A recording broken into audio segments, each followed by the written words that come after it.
Boa tarde, amigos. 1h02. Estamos abrindo o nosso preliminar, a imagem do futebol. Daqui a pouco estará conosco o Dr. Roberto Sigman. Já está aqui o Marco Júnior. Marco Júnior é da Rádio Galera. Isso aí, da Rádio Galera. E o Maurício Freitas, nosso colega parceiro aqui de todos os dias.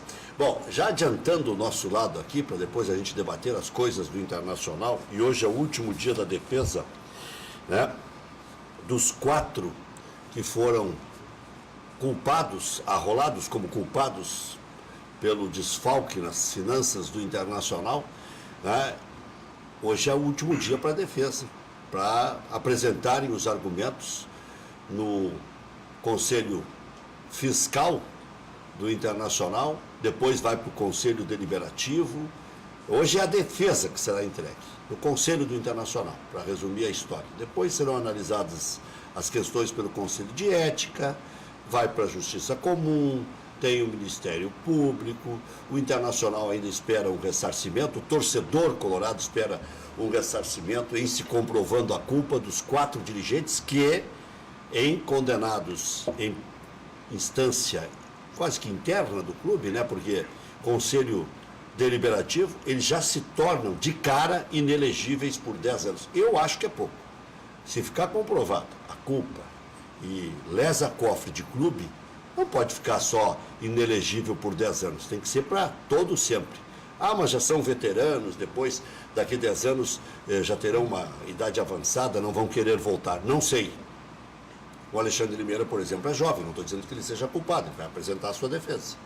E já se defendeu nas redes sociais, produziu ali uma peça de defesa, com testemunhas e tudo mais, para, antes de chegar no Conselho, já ter amenizada a sua situação. O Emílio Ferreira não se manifestou mais publicamente, o presidente Vitório Pífero escafedeu-se, não se sabe onde anda, né? E o Pedro Afatato também, nem sei se o Pedro Afatato vai apresentar defesa, né? Depois de tantos adiantamentos no caixa e tantas reuniões em restaurantes chiques de Porto Alegre, nem sei se vai apresentar a sua defesa. A verdade é que alguns até argumentam, mas só aconteceu isso porque o Inter caiu para a segunda divisão.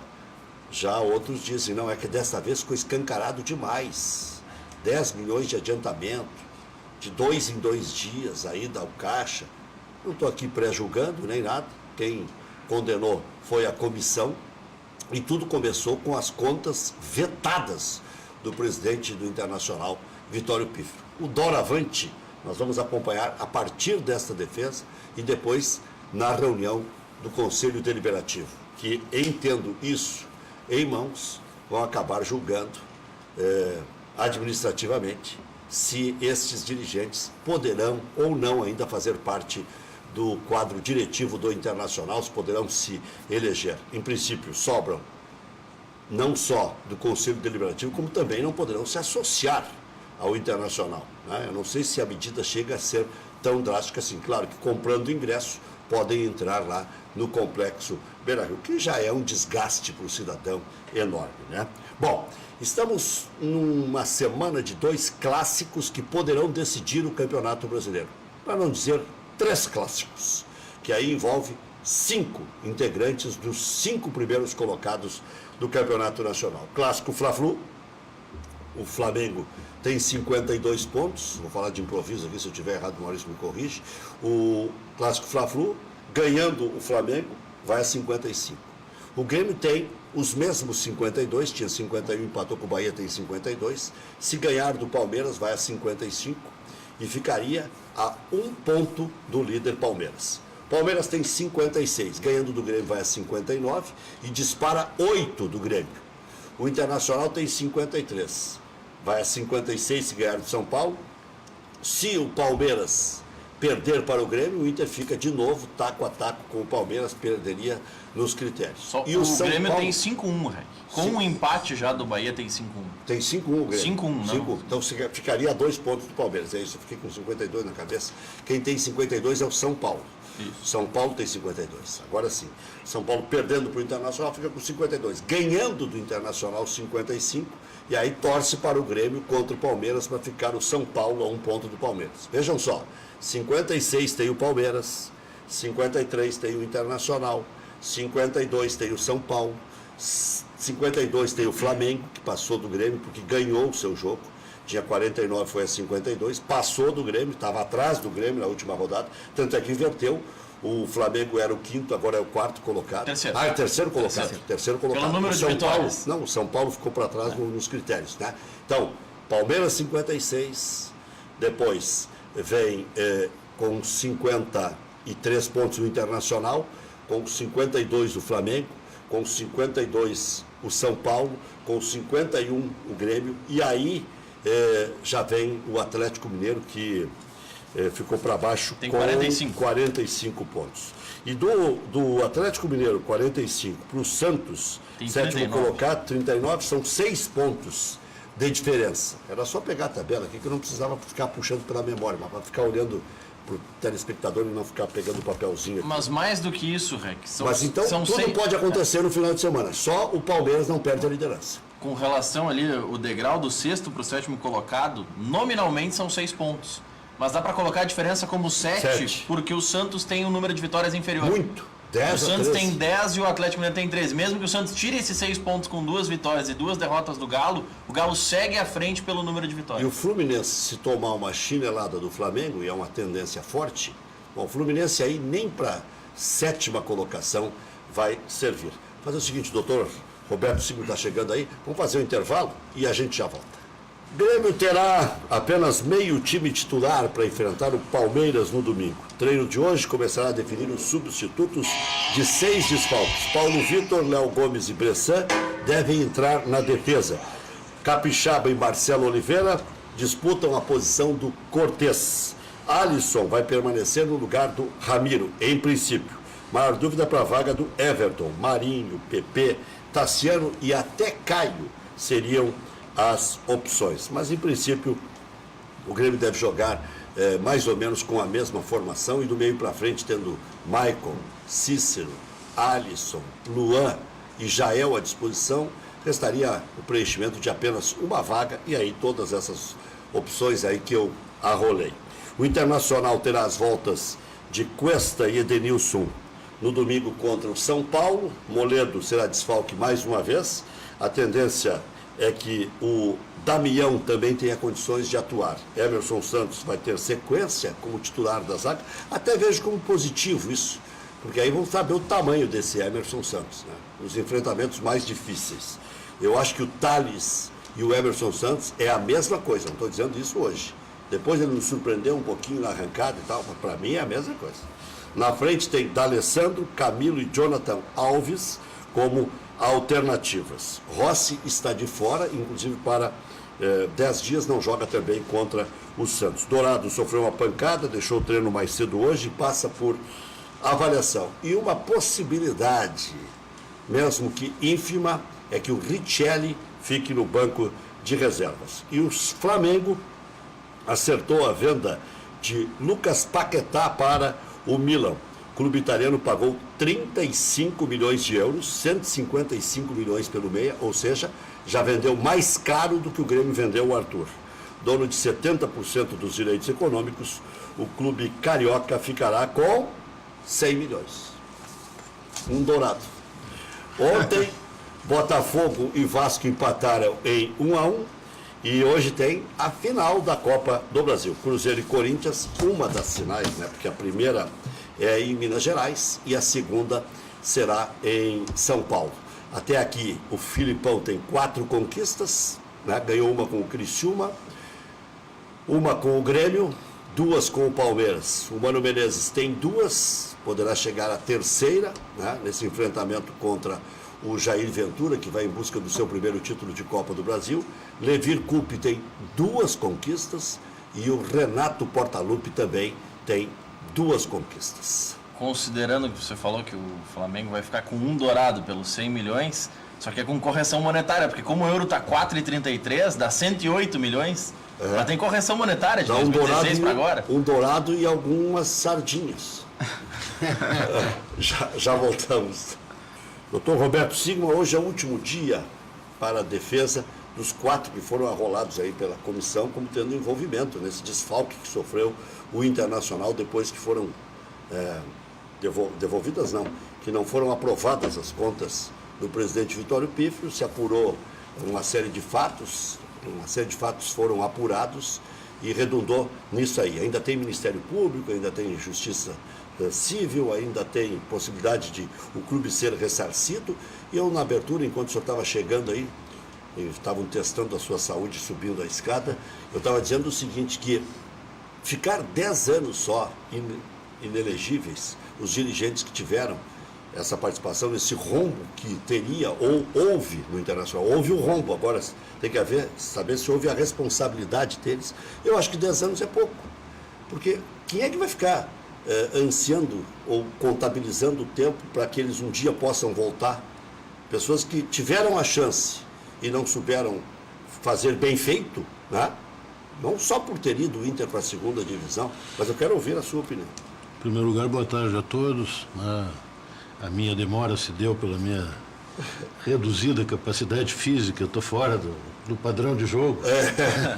O Lauro Quadro sobe aqueles 4 andares ali. Não, mas o Lauro é um case, né? Atleta. Né? Eu tenho... Não, mas ele dá 3 paradinhas, né, Maurício? Ele dá 3 paradinhas. O REC aprendeu com ele, doutor Silvinho, porque chegava aqui e parecia que estava de gravata. Não, estou bem.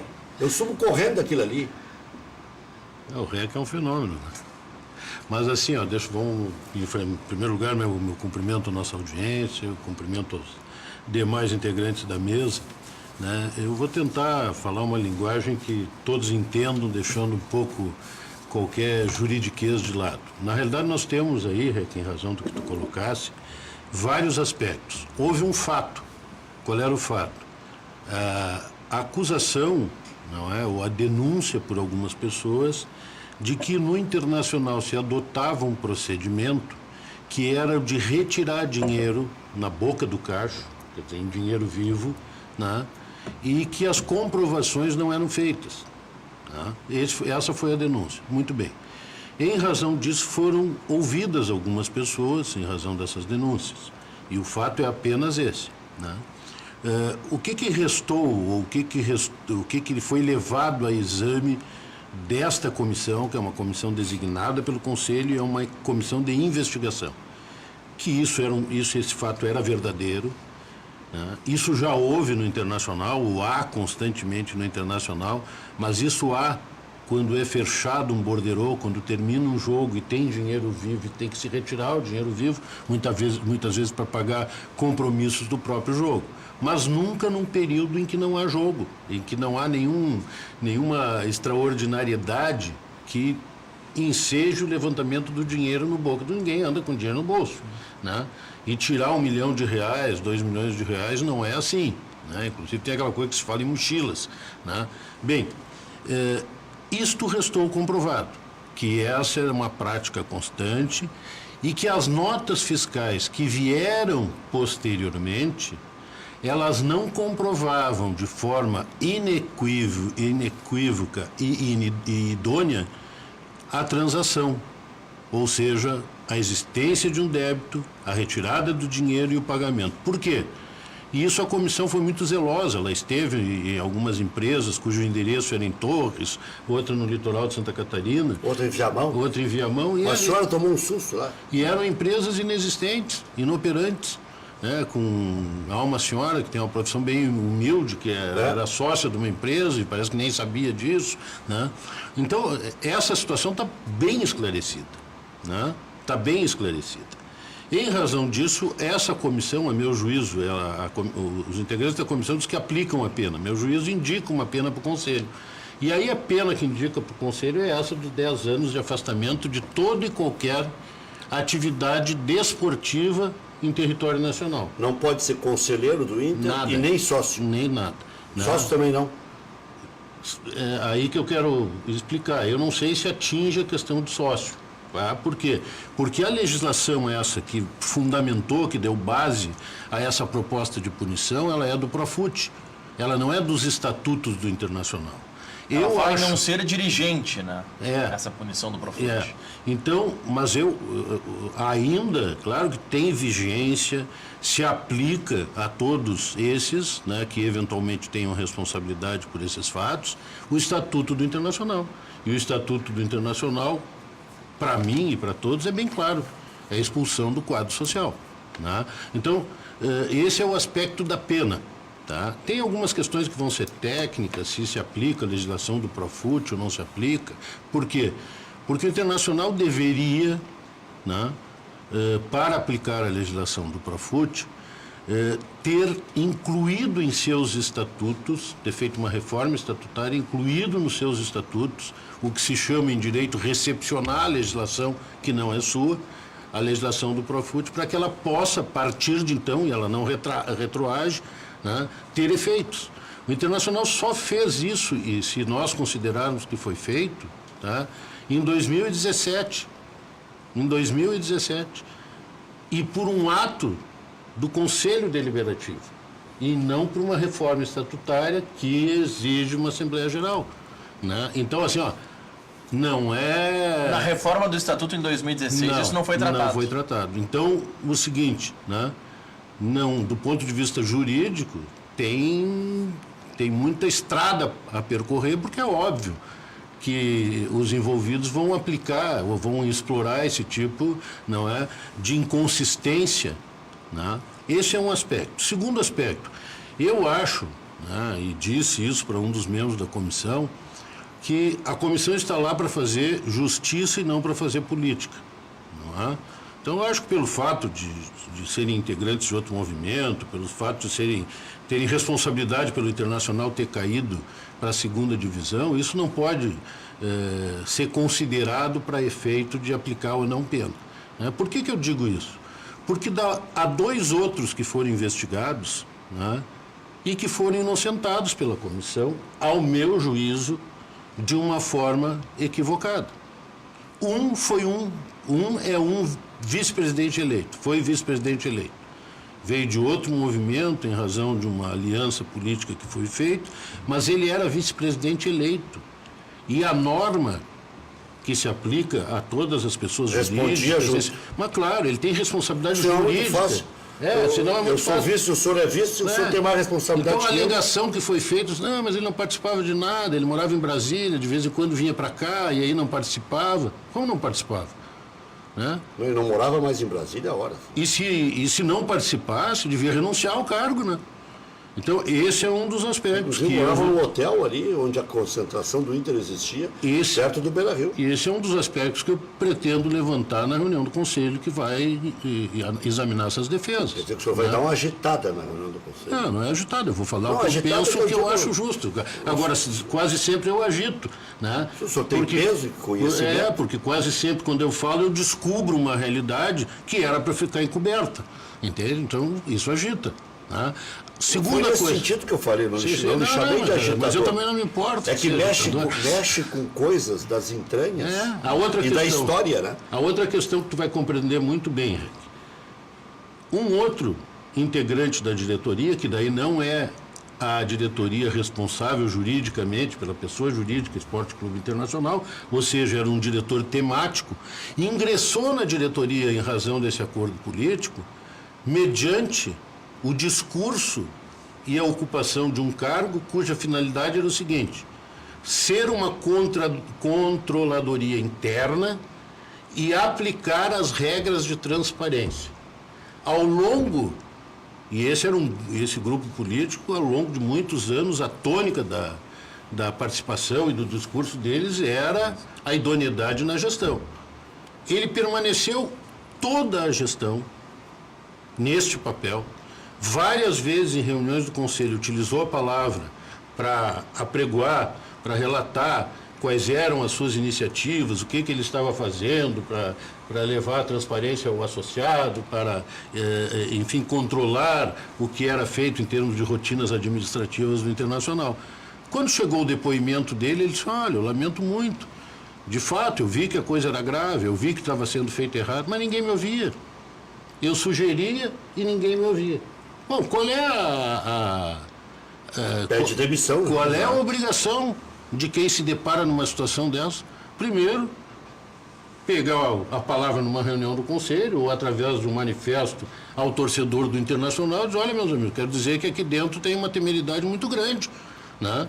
Há um risco muito grande, porque eu aconselho coisas, não me ouve, eu aconselhei 2 vezes, está aqui a prova, logo eu vou me afastar.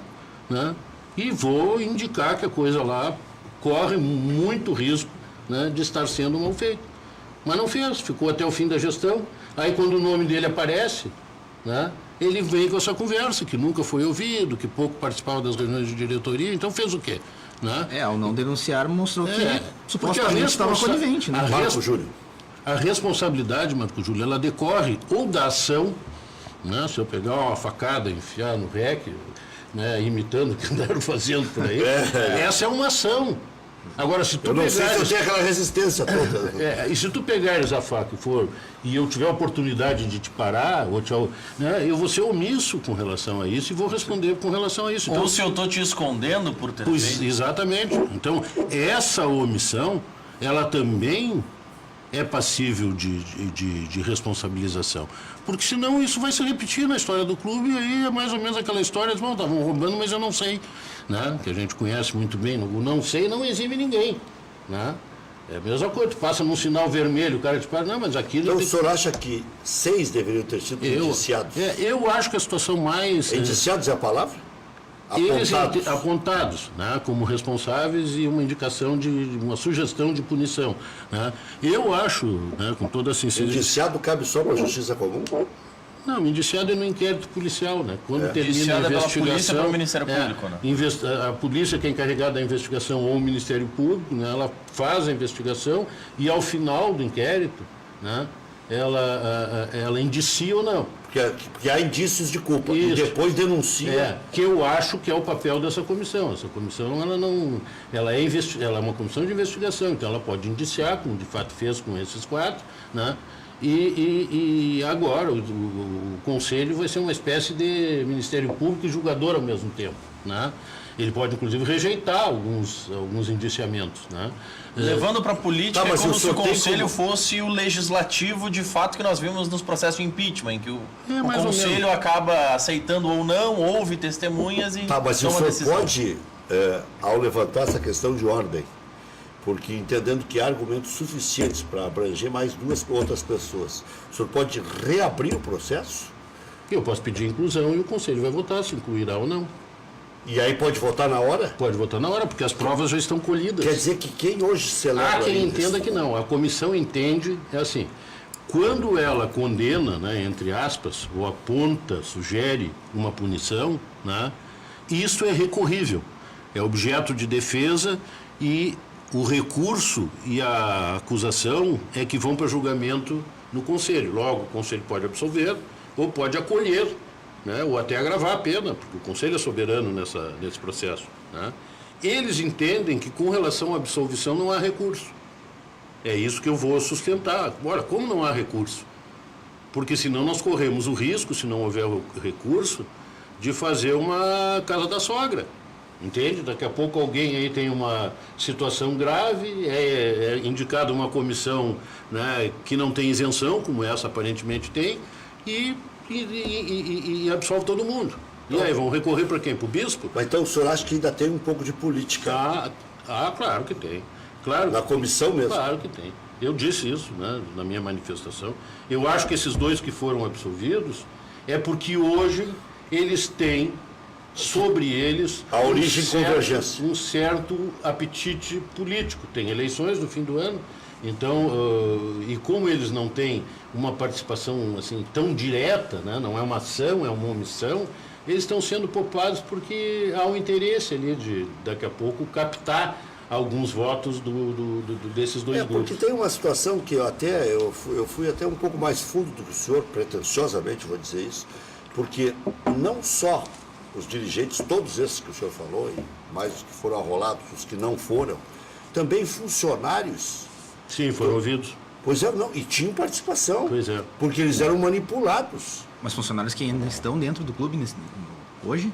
Não sei, acho que até algum Acho que outro já pode mas ter aí, sido afastado. mas aí é assim, Rec, aí... Porque como é que eu pego 500 mil e digo pro Marco Júnior, não, tá aqui, tu me pediu 500, eu te dou.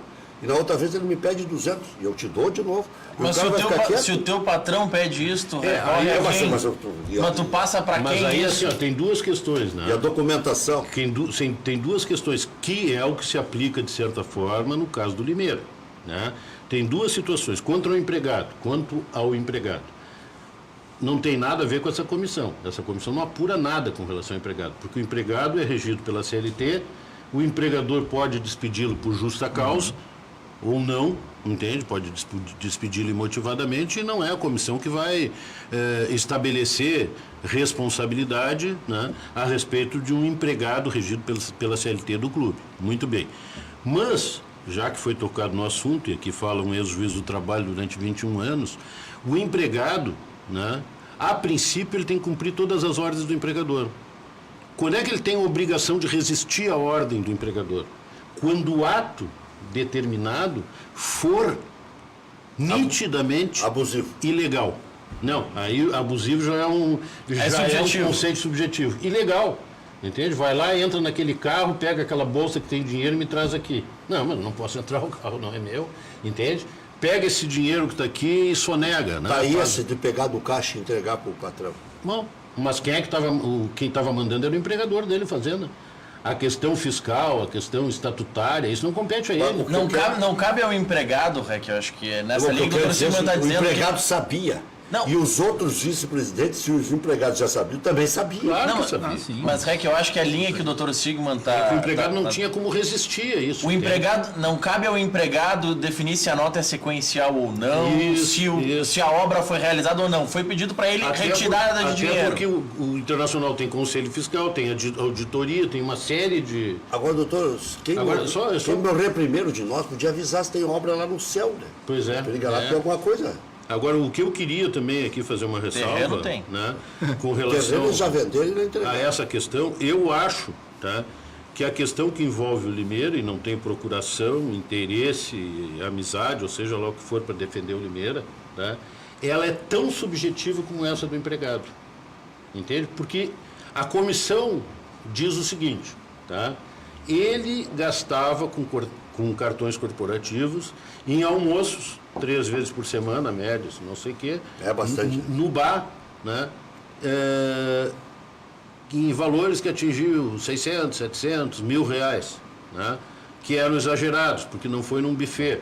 Bom, mas isso é muito subjetivo, entende? Primeira coisa que tem que se saber, estava dentro da média estipulada por quem é ordenador de despesa e por quem tem responsabilidade na administração do clube, que é o presidente e o vice-presidente de finanças, estava, ele nunca ultrapassou a média, entende? Então, assim, agora, esse juízo subjetivo, esse é muito difícil de fazer. Eu disse isso, olha, eu já fui para eventos, jogos envolvendo o Internacional, que na época nós tínhamos praticamente 4 presidentes, né? Cada um levou uma tropa por conta do clube, né? Nos jogos da Libertadores, quanta gente acompanha que não tem nada a ver, não tem cargo nenhum no Internacional, nem conselheiro mas é amigo desse, amigo daquele, e vai. Então isso é uma prática que se desenvolve há muito tempo. Essa de jantar, de coisa, é assim. Eu, quando fui vice-presidente de finanças, desculpe, estou cometendo um ato falho. Quando eu fui vice-presidente de futebol do Internacional, eu fui contatado pelo vice-presidente de finanças de então, que veio me oferecer um cartão corporativo. Ah, sim, tu viaja para lá e para cá, tem Libertadores, eu quero te oferecer um cartão corporativo. Como eu sei, né, como é que se monta a arapuca, né, eu disse, olha, eu te agradeço, né, mas os meus hábitos... agradeço a confiança. Mas os meus hábitos são os seguintes. Eu almoço junto com a concentração, quando eu viajo, né, junto com os jogadores. Com a delegação. Com a delegação, né, na concentração. E aqui em Porto Alegre era a mesma coisa. O hotel era perto da minha casa, eu ia para lá, almoçava, jantava junto com a delegação, na mesa do treinador, na mesa do preparador físico. Isso que nós fazíamos, que eu acho que é uma obrigação do dirigente de futebol fazer isso, se entrosar, né. E a segunda coisa que eu disse para ele, eu digo, olha, de mais a mais, eu já me atrapalho com os meus cartões, entende? Então eu não quero me atrapalhar com o cartão dos outros, eu prefiro não ter. Se eu precisar fazer alguma despesa em nome do Internacional, quando em viagem, fora daquilo que me é dado pelo Internacional, pelo fato de eu ser dirigente, eu vou recorrer ao Adriano, ou ao Chumbinho, ou não sei eu quem que está na direção, e vou pedir que pague a despesa e justifique a despesa. Pronto. Mas eu não quero o cartão. Porque eu sei como é que funciona, né? A vida com os 63 anos me adiantou para alguma coisa, né? Eu conheço o rengo sentado e o cego dormindo, né? Eu sei qual era o objetivo disso, porque quanto mais cartão corporativo tiver, quanto mais dilui a responsabilidade. E todo mundo, de alguma forma, fica com o rabo preso. Pegando essa linha do cartão corporativo, o senhor concorda com o vídeo, enfim, a defesa do Limeira, que coloca o cartão que estava com ele no mesmo patamar do cartão do Adriano Loss, que é o gerente de logística, sendo o Adriano responsável pelos custos do futebol e ele pelos da área administrativa? A princípio não há problema nenhum. Ele tinha autorização para gastar, né? Agora, é esse subjetivismo que eu não acho que nós não podemos entrar. Ah, mas ele devia de comer no Galetão, que nem existe mais, e não no bar, que é ali perto do... Podia ir no restaurante do lado que é mais barato. No aquilo ele podia ir usar o cartão, no outro não. Bom, isso é outra coisa. Talvez para a comissão de ética, que foi pouco zeloso com os valores, mas não tem, e até disse, eu até disse isso bem claro na reunião que eu participei. Eu digo, outra coisa é se o senhor Limeira chegasse no cachorro-quente do R lá e dissesse o seguinte... Lá é bom e barato, é bom, né? Lá pode passar o cartão corporativo. Lá é original. Lá é original. Lá é o original. Sim, tem muita gente que não sabe disso. O cachorro do R. Tomou uma rasteira, mas está lá. Sim, o nome até deveria ser o do outro, mas aí é o seguinte, ficou como do R. Eu estudei no Rosário e conheço. Sabe bem a história. Então, Pai, Filho e Espírito Santo também. Amém, né? Então, assim, ó, se ele fosse, por exemplo, o cachorro-quente do R, combinasse lá com o dono, né? E dissesse assim... Seu Osmar, eu vou vir aqui todos os dias, o senhor passa o cartão aí, R$1.000, tá? Ou 3 vezes a semana, o senhor fica com 500, me dá 500 e tocando... Isso é ato inidôneo. E isso é apropriação indébita. Isso é fraude, né? Agora, tu entrasse, não, tinha que comer no cachorro-quente do R e não no bar... Mas ao trazer esses nomes que o senhor quer que sejam investigados novamente, o senhor não só pensa na punição no âmbito, né, diretivo. Seria o Luiz Henrique Nunes e o Sandro Farias. Mas pensa também, talvez, né, suponho eu que em afastar, porque corre-se o risco de daqui a pouco esses nomes estarem de novo dentro do clube. E cometerem o mesmo fato, porque um dos efeitos da pena... Cachorro mordido de cobra tem medo de linguiça. Acho dos efeitos, fato, a gente sempre diz isso, a pena, né, ela tem o efeito restaurador do indivíduo que não cumpriu a lei, a norma, mas ela também tem um efeito didático, né, didático e terapêutico, ou seja, ela se espraia, como dizia um ex-governador, entre os demais e serve como lição. Então, amanhã ou depois, né, se o Dr. Sigma for convidado para ser olheiro, né, corregedor interno, como uma vez me chamaram, não sei o quê, né, e eu for para lá e o negócio estiver prendendo fogo e eu estou quieto na minha cadeira, espero terminar a gestão, e aí de bom, o que eu vou fazer? Eu não sabia demais, mas eu entrei lá justamente para fazer. Eu entrei justamente para denunciar. Então, eu fiz parte de um teatro. E isso não pode se repetir. O senhor ainda mantém aquela sua posição, essa sua ideia, que se não tivesse caído, não haveria essa averiguação? Mas não tem a menor dúvida. Mas olhando dúvida. Os absurdos? Não tem a menor dúvida disso. Então, sempre houve esses absurdos? Não tão expressivos. E outra coisa que eu ia esquecendo. Que eu cobrei do integrante da comissão e ele me explicou o porquê, e é muito importante que o torcedor do Internacional saiba disso. O futebol. Aí que eu quero ver. Eu queria que esse assunto chegasse no futebol, porque as paredes lá falam, as paredes têm ouvido. O REC late no microfone. O REC fala no microfone, e tantos outros, todo mundo sabia como é que as coisas se davam ou não se davam, e a comissão não investigou o futebol. Por 2 razões, segundo a comissão, segundo um dos integrantes da comissão. Não daria tempo de investigar o futebol. Bom, então termina em parte um trabalho e segue... E inicia outro. Não é para ser exemplo para todo o Brasil? Segundo, né, porque a atual diretoria não franquearia ou não franqueou os documentos relativos ao futebol. Sempre sob aquela justificativa de que o futebol não pode ser devassado, não pode ser exposto. Bom, então não vamos investigar nunca. Mas em miúdos, então, é só a ponta do iceberg. É só a ponta do iceberg, isso aí não é nada. Eu estou dizendo, Roberto Sigma, RG 40, 39, 18, etc. Tá? Essa é a ponta do iceberg. Tá? Mas então a o coisa é bem mais iceberg grave. é muito maior, de muito mais anos. Eu fui um que falei há um tempo atrás a respeito de uma retirada que tinha numa outra gestão, né, por um sujeito que prestava, teoricamente, assessoria no futebol internacional, né, que tinha uma nota, que tinha lá uma retirada sequencial de 30 mil, né, que não foi adiante. E eu pedi uma coisa só, eu quero o contrato desse sujeito com o Internacional, porque o Internacional não pode pagar 30 mil por mês para quem presta serviço e nenhuma outra empresa, se não tiver um contrato, dizendo qual é o objeto do contrato, quais são as regras do contrato, quando é que ele se rescinde. Minha falecida mãe e minha falecida avó usavam uma expressão, doutor. Vamos ver se é o mesmo que a minha falecida mãe e a minha falecida... Eu acho que sim, nós somos mais ou menos contemporâneos, assim, tá?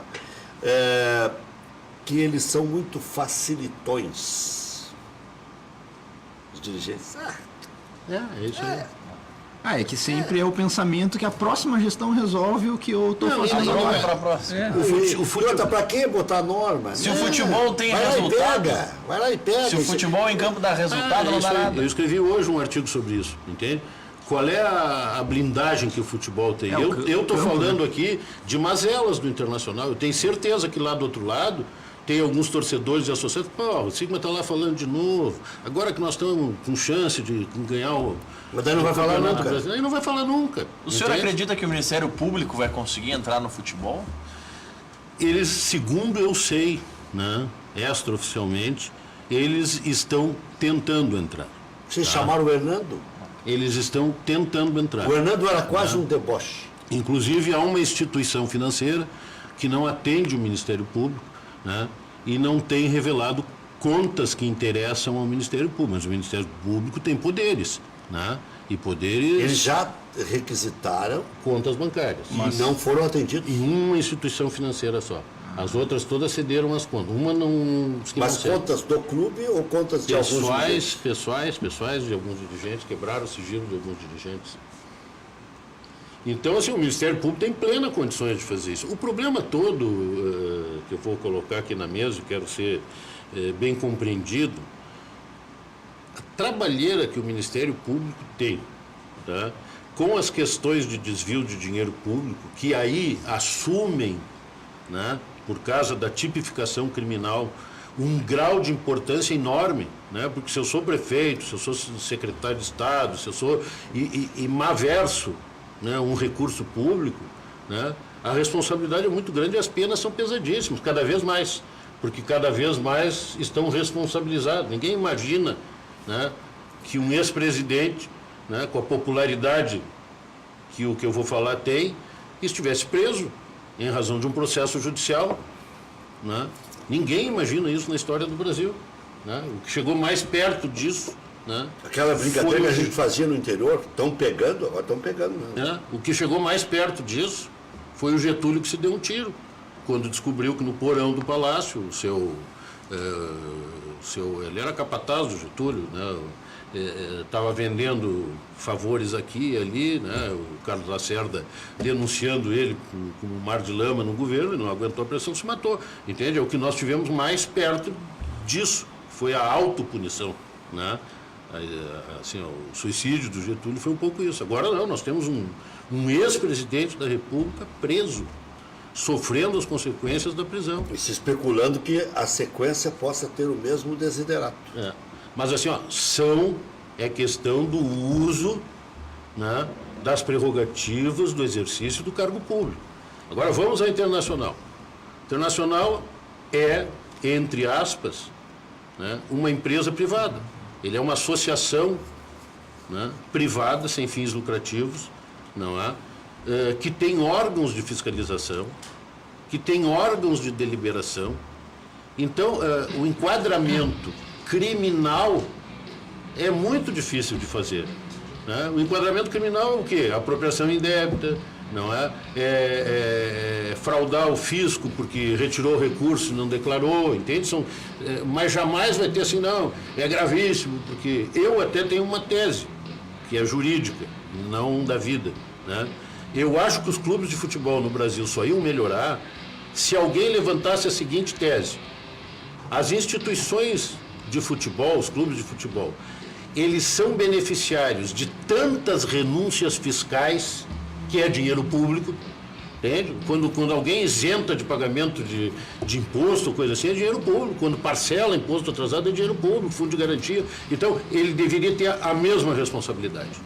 Valeu, obrigado, muito bem explicado como sempre. Doutor Roberto Sigmund, um prazer tê-lo aqui sempre. Valeu, até às 19, obrigado Maurício, obrigado Marco Júnior, até às 19.